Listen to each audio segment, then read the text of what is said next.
Welcome to Common Space, a monthly conversation amongst friends who happen to be pastors at Alamo Heights United Methodist Church in San Antonio, Texas. My name is Chris Estes. Let's go around the room and introduce ourselves. I'm Ryan Jacobson. Hey, I'm Daryl Smith. First of all, I'd like to thank everybody for all the positive input that we've gotten from episode 1. People have approached me at church, outside church, in texts, and it's really been gratifying and affirming. And we know how much Chris likes affirmation, don't we? We do. Yes. Have people approached you all about this? Absolutely. Yeah. Thank you. Thank you all. I try to be beyond approach. That's good. Beyond reproach. Oh, I thought it was one or the other. And your questions. Thank you for the questions. We're so looking forward to this entire dialogue, this entire conversation. And it is a dialogue. Even though we're sitting here in front of microphones and you're sitting listening to your devices, your questions are going to be the impetus for what it is we're talking about in here. But with that in mind, after reading the questions, we decided we need to probably do some groundwork first. These questions, within the questions, ask, what is the Bible? Perhaps we need to discuss that a little, don't we? Yeah, like Chris said, we're really grateful for all the questions that came in. We got a lot through email, and we want them to keep coming. So please don't stop. Send your questions in. But as we read through the first batch of questions, it was clear that any of the answers or conversations that we would have would presume that you know us more than you do. So we need to let you know a little bit about how we approach the biblical text, a little bit about how we wrestle with it, so that we don't assume that you understand where we're coming from. We're just going to talk about the Bible and how we basically grasp it this month. That's going to be our topic of discussion here in this podcast. So let me kind of get started. We've been asking this question for a number of years now. What is the Bible? And I'm going to start off with what it's not, maybe. For me, I used to kind of think that what the Bible was a set of golden tablets that dropped down from on high, or perhaps God somehow grabbed the hand of some writers here and moved them on a piece of papyrus, and that these were God's thoughts, not necessarily people's thoughts. And I approached the Bible that way and would read a couple pages and get bored and say, I don't understand what this is talking about. And I think a lot of people do that, and they kind of check out pretty quickly just reading the Bible. It's a difficult text, and having an understanding of where it came from, and more importantly, who it came from, it's kind of opened my mind to what it is. Yeah. We have to name something. Anytime we're going to talk about the Bible, if our conversation is going to have integrity, we have to name the reality that Christians don't agree about what the Bible is. Mm-hmm. Humans don't agree about what the Bible is. In fact, it's probably one of the things that we fight and argue about the most is the origin of the Bible, why the Bible has authority, how we interpret the Bible. It's why there's so many different flavors of Christianity, so many different denominations. So we have to name that and say, while we might want to believe that there's one thing, it's just not. And so we need to go ahead and set some basics of what we think the Bible is not and what we think it is. So with that in mind, we understand that some of these ideas and some of this conversation might be a little disrupting for those listening. And what we like to kind of start with is this idea. I want you to picture your right hand, or even take your right hand and keep it open for a second. Just imagine what you know about the Bible, what you've heard about the Bible, what you've been taught about it, what you feel about it even, the reverence you hold for it, all of that. Just imagine that in your hand. Now, I want you to close your hand into a fist. Kind of hold on to that really tight. Now, the problem with that is if we hold on to what we previously believe very tightly, if you pull your left hand out and you have something to offer your right hand, the hand is closed. It's not open to any new ideas. It's kind of closed-minded maybe. The other problem is this. If you take that fist and you try to share it with somebody else, that's what they see, a fist.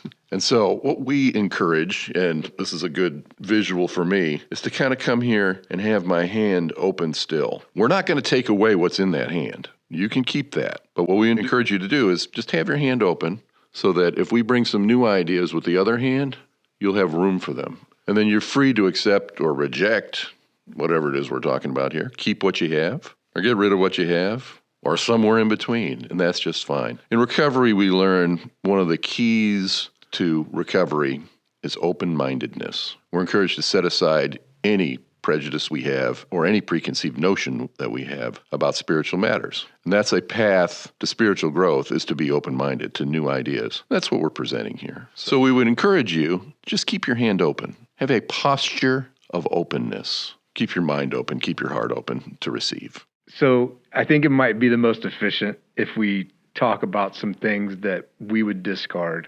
And I'll pick up off what Chris has painted, the picture that he's painted for us, because when Chris talks about me holding on to something in my hand, I think of like a marble, right? And so sometimes if we just can take the marble that we show up with, everything we think we already know, everything we think we already understand because we learned it in vacation Bible school, or our grandmother taught it to us, or it's what my father said, like, that's fine. And we're not going to, like Chris said, we're not going to take that marble away from you. But just for today, if we can just like acknowledge that marble and set it aside so that we can have open minds, like Chris said, an open posture just to receive. So I think it'll be helpful if we can start off with some confessions, some of the marbles that we have set aside in our own journey. And as we go through these, if you're not ready for that, if it's not sitting well with you, that's okay. Please just keep listening. Please stay part of the conversation. Send us in your questions and your objections. Address those objections to Chris Estes, but the questions to me and Ryan. But I'll start off. So one of the things that you already teed up for us, Chris, is this idea that the Bible is divine dictation descended from heaven on golden tablets. That is not the story that we have. It's not the testimony of the Judeo-Christian faith. It's not the testimony of our Jewish brothers and sisters or Christianity. You don't get to the God of the Bible by going around humanity. You get to the God of the Bible by going through humanity. So there's no God possessing the writers of the Bible or God sitting with them and saying, take out a chisel and take this down in stone. That's just not what we have. What we have is a library of stories that were told by people, written by people, edited by people, compiled and put together by people. The word Bible literally means library. The Greek root word for the word Bible means little books. And so there's some words at play here that we probably just need to address. When we call the Bible a book, Daryl, what's the Spanish word for library? Biblioteca. Yeah, Bible, library. There's this play here.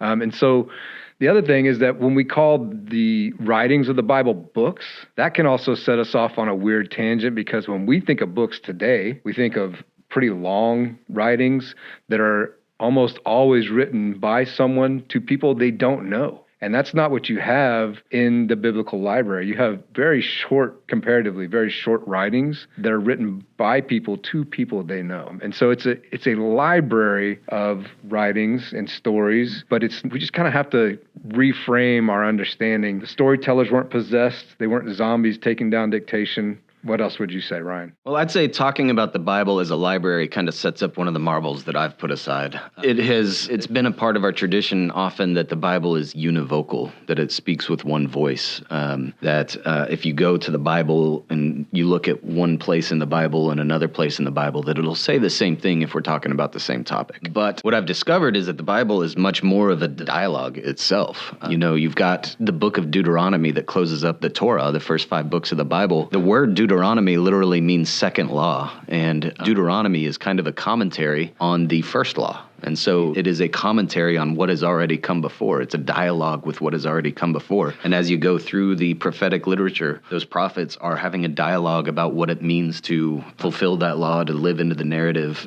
to live under this God. And then that continues throughout the Bible. The Bible is a continual dialogue with itself about what it means to be a faithful people following this God that we follow.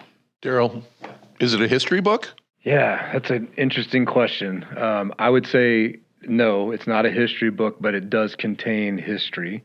Something that we say in our common space dialogues all the time is that all of the biblical writings are true and some of it happened. So there are historical events recorded in there, but that's not really what's going on. And what we're kind of dancing around, Chris, right now is the marble of literalism. So let's just go ahead and get that out on the table. There are millions of Christians around the world that pick up the Bible and engage it as the inerrant, infallible, literal word of God. And they think that its origin is that it directly comes from God and that it has authority because God said it. So a literalist approach takes everything literally in the Bible with that context. And you don't have to agree with us, but we do want you to know here at Common Space, that's not a marble we're going to use. We're not going to approach the text from a literalist perspective. What we like to say is we don't read the Bible literally.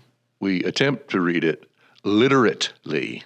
Yeah. And here's another thing that we need to name. That can be scary, especially if you're raised in a tradition where you were taught that it is literal and that's the only way to engage in it. If you don't engage it literally, then that's somehow weak faith.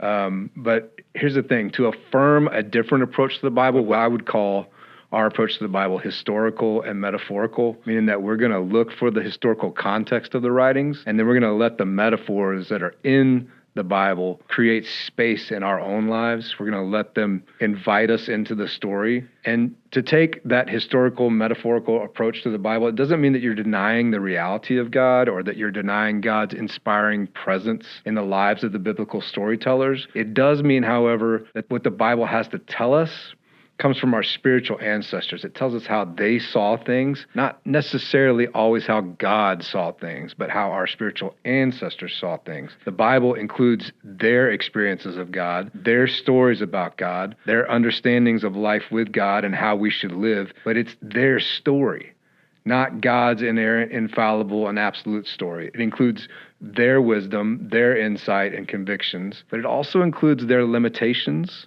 and their blind spots and their misapprehensions. And that's something we have to wrestle with when we pick it up. The Bible contains a number of literary styles. Some of it's poetry, some of it's a song, some of it's a chronology, some of it is history. Maybe we could give a couple examples of each of those. Where do we see poetry, for instance? Poetry is used a lot throughout the Bible. The prophets often speak in poetry. The book of the Song of Solomon is a poem or a song that's used there. You'll find in even Paul's letters, who he's writing as correspondence to other people, instances of poetry that Paul uses, especially Philippians 2 is thought to be one of the early Christological songs. How about Genesis? It's what starts the whole thing off. A couple of banger poems. Do you read a poem literally? I mean, if you do, you're going to get some really weird conclusions. Since you brought it up, like those opening poems of Genesis, the creation poems, we don't always see this, but if we do a little contextual digging, we see, for example, Adam and Eve, that in Hebrew, Adam is dirt or also humanity. It's kind of the same. And Eve's name in Hebrew is actually Cheva, and that means life. So if I sat down with you, Chris, and said, let me tell you a story about Mr. Dirt and Mrs. Life, you probably would be in a different frame of mind to receive that story than a literalist. What do chronologies tell us? Chronologies, genealogies, you find those a lot in the book of Chronicles. You find genealogies for Jesus at the beginning of a couple of the Gospels, and those are hard to read. The Leviticus has a lot of names. They're hard to read, but they tell us that there is a history with ordinary people that have gone into these stories, that these stories have to do with just real people at real times and real places, and that they had meaningful interactions with each other and with the divine. They go a little deeper than that, too, don't they? Are they making theological statements, perhaps? Certainly, especially with the genealogies of Jesus that make connections between Jesus and his lineage with people from the ancient stories. So, Chris, you always ask the questions. Let me ask you one. We've already started by discarding a couple of marbles. We've said that the Bible is not divine dictation descended on the feathers of angel wings from heaven, and we've said that it's not a history book. What else do you think the Bible is not? Probably not a science textbook. No? I probably can't understand everything in the scientific world through the writings of ancient people from thousands of years ago. No quantum physics? We've learned lots since then. For instance, we know the earth is round now. Ooh, that's a big one. The thing is, ancient people saw the world differently than we see it today. And we see that in the Bible. What are some examples, Ryan, of ideas that ancient people might have had just about the way things are that don't work today? One example would be that the universe is kind of a three-tiered universe, that we live in a flat land, and that below this flat land is some kind of hot place, and above this flat land is the heavens. But today we've realized that the earth is a globe, that it's a sphere, and that you can dig down into the earth, and yes, it gets hot, but we won't find a dude in a red leotard down there. And we've flown way up into the skies, and we have not yet found any angels. So we've kind of put aside the idea that the world operates in a three-tiered kind of fashion.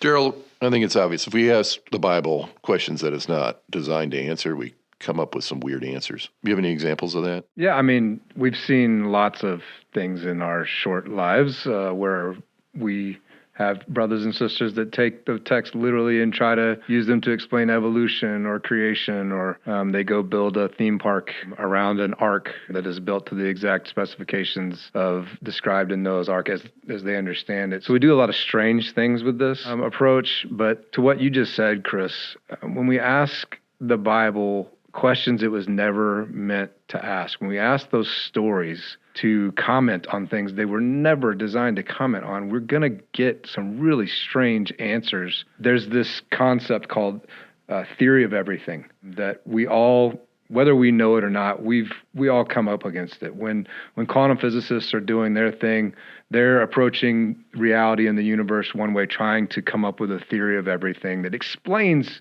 reality and existence and everything in it. And a lot of times religious folks, not just Jews and Christians, not just the people that look to the Bible, a lot of times religious folks go to their sacred texts and ask their sacred texts to be a theory of everything, to explain everything in the cosmos, how it came to be and why everything is the way it is.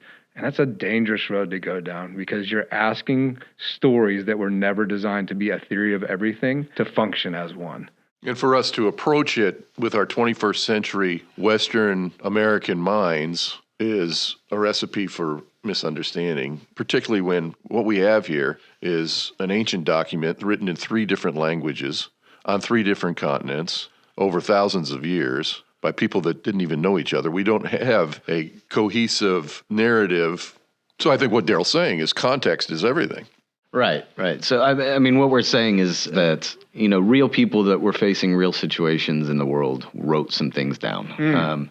And what they wrote down was their experience of the divine, how they understood their relationship with the divine, how they understood their relationship with one another, how they understood even the relationship that they had with the land that they were in. And so a lot of those people ask different questions than we ask today. We go to this text, and often we're asking, what does this text have to do with me and God today? But when these people were writing these things down, they were asking questions of, how exactly did I end up in this situation? When they're in the exile and Ezekiel's writing, he wants to know why he has witnessed the violence that he has witnessed and what is going to happen going forward. Those aren't questions that 21st century Americans are generally asking, though it is a political year, so maybe that's coming up. But there were real context, real issues that these people were facing that we don't often approach this text with. All right, let's continue with some of the other things that maybe the Bible's not. Okay, so far we've said that it's not divine dictation, that it's not a history book, and that it's not a science textbook. What else is it not? Probably a legal document. Is the Bible basic instructions before leaving Earth, Daryl? Wow, that's a great one. When we set the Bible up as a rule book or reduce it to a rule book, we're bound for prison. Mm-hmm. There are rules in there. There are commandments in there and instructions there are laws. in there. Yeah, there are laws in the Bible, so let's not try to skate that. But we have to place them, as you said, in context, Chris. No one that ever sat down to write the Bible thought, first off, let me back that up. No one ever sat down to write the Bible. When the storytellers are telling the story, they're not thinking someday, if this really gets a lot of play, it's going to end up in the Bible. The Bible wasn't a thing.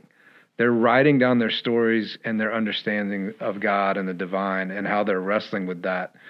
And as they go, they come upon some standards, right? They come upon some things that seem to work and some things that don't work. And the truth is, if you pick up any religious sacred text, you're going to find some deep ancient wisdom about things that don't work, that our ancestors have tried and said, well, we went this way and it didn't work. So we're going to write this down as, that's not a good idea. Don't touch that. That never works out. But there's also some stuff in there that's particular to specific communities and specific times with specific understandings. So we have to kind of understand what's going on in a context of the rules that we're reading. One way that we talk about the Torah is, we often translate that word Torah to be the law. And it's a little bit more open than just being the law. It's instruction. It's direction. And one of the things that I always like to remember and like to remind people is that, if we needed just a list of rules to follow, and that list of rules could save us, then God would have given us just a list of rules to follow.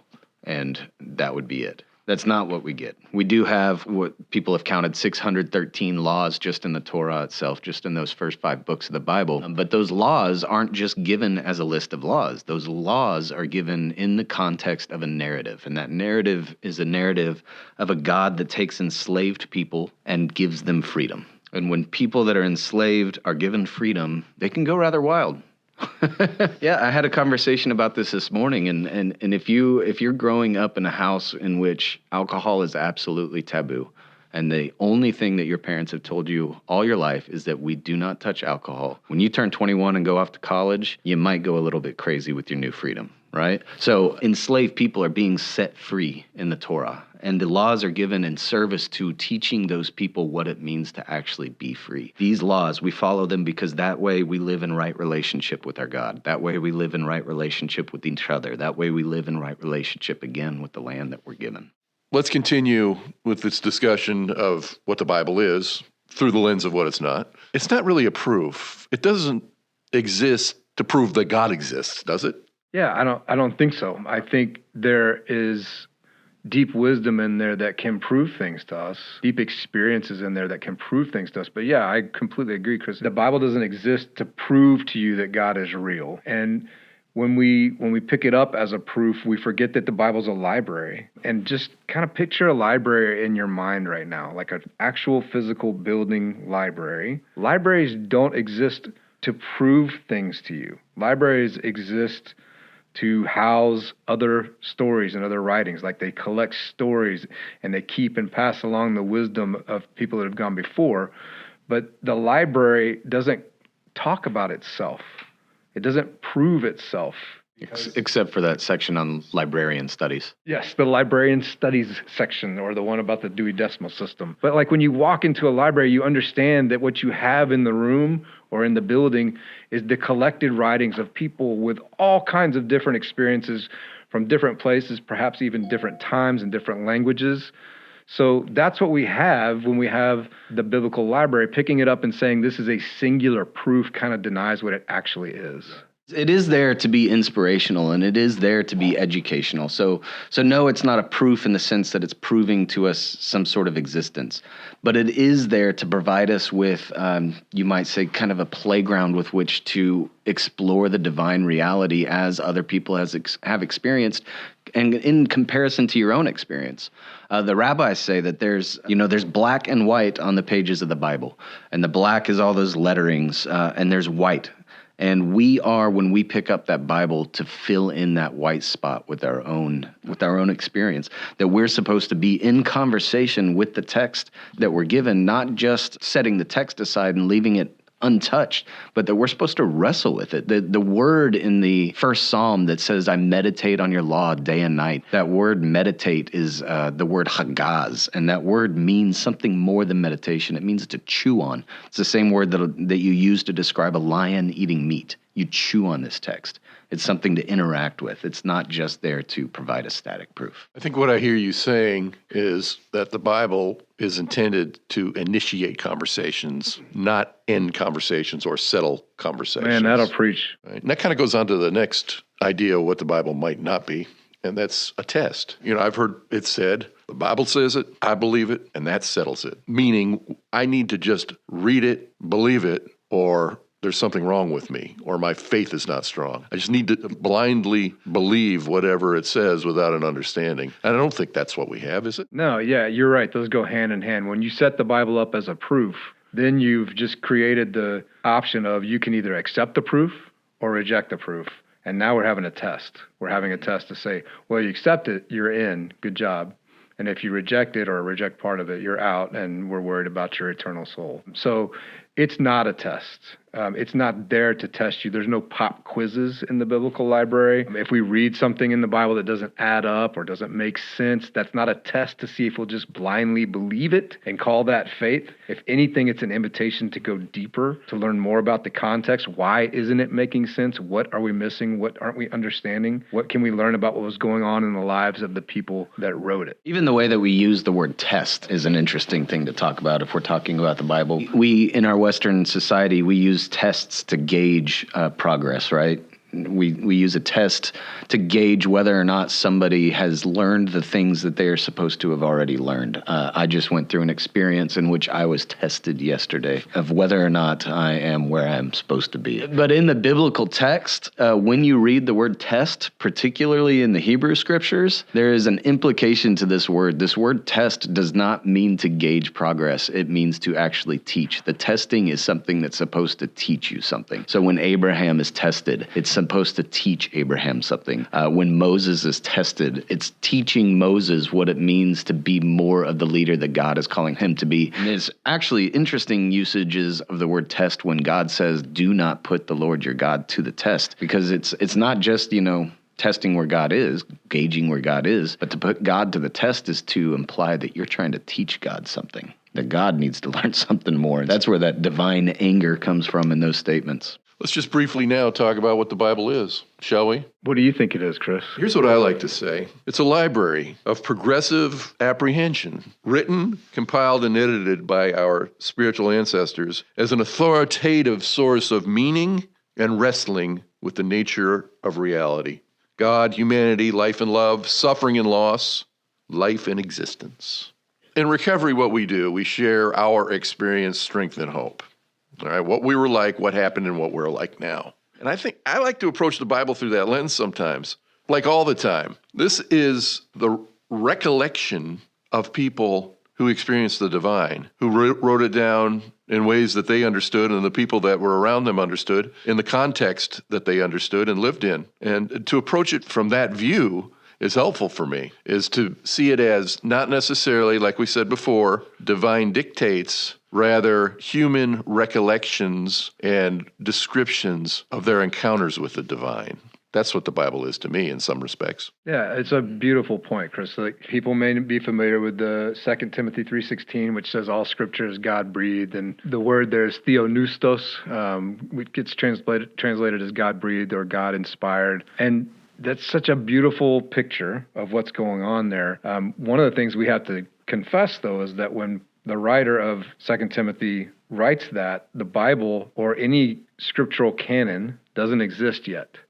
Other than the Torah and the prophets have been compiled, but the writings haven't yet been compiled. The New Testament hasn't been compiled. The Gospels probably haven't even been written when the writer of 2 Timothy says all scripture is God-breathed. But I do think it's a purposeful choice when they use that word picture, God-breathed. It takes us back to the garden. They're intentionally pointing us back to that creation poem we mentioned earlier, where God takes dirt and breathes life into it. And so what makes you alive, what makes you human, is that you are dirt that is inhabited by the breath of God. And as a God breather, what story you tell, the stories you write down and pass along, are necessarily God breathed. And so the Bible is authoritative, not because God dictated it or let it float down on clouds, but because of all the God breathers that have gone before you have testified to say, this stuff has power. These stories matter. Get these stories inside you. Use them to read your own life. Billions of our ancestors have gone before us and said, this has authority. It's them.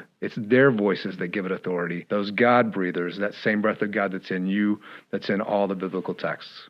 Well, hopefully our discussion of what the Bible is and isn't has piqued your interest. And it's a deep subject, that's for sure. And lots has been written. So we say, guys, let's each recommend a book, perhaps, that folks can go if they're interested in digging a little deeper. And for me, What is the Bible by Rob Bell? It was the book that inspired the conversation between the three of us to start with, and the conversation between the three of us and people at Haven for Hope, and then later at the church. And that's been really helpful to me. Yeah, I'd recommend a newer book that I've discovered this year called Why the Bible Began by Jacob Wright. Chris and I actually had the opportunity to go hear Jacob Wright speak a few weeks ago. And it's in a long book, so it's not an easy read, or not a short read, but you can find a lot of podcasts that he's been interviewed on lately as well, where he explains his ideas of why the Bible actually began in the first place. I would say Speaking Christian by Marcus Borg. It's a great, accessible book that kind of just is a good introduction to the historical, metaphorical approach to the Bible.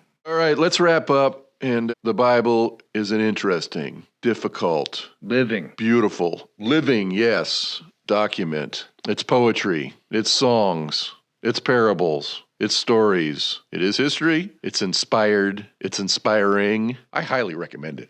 That's a great recommendation. That's a good one. But do it with people.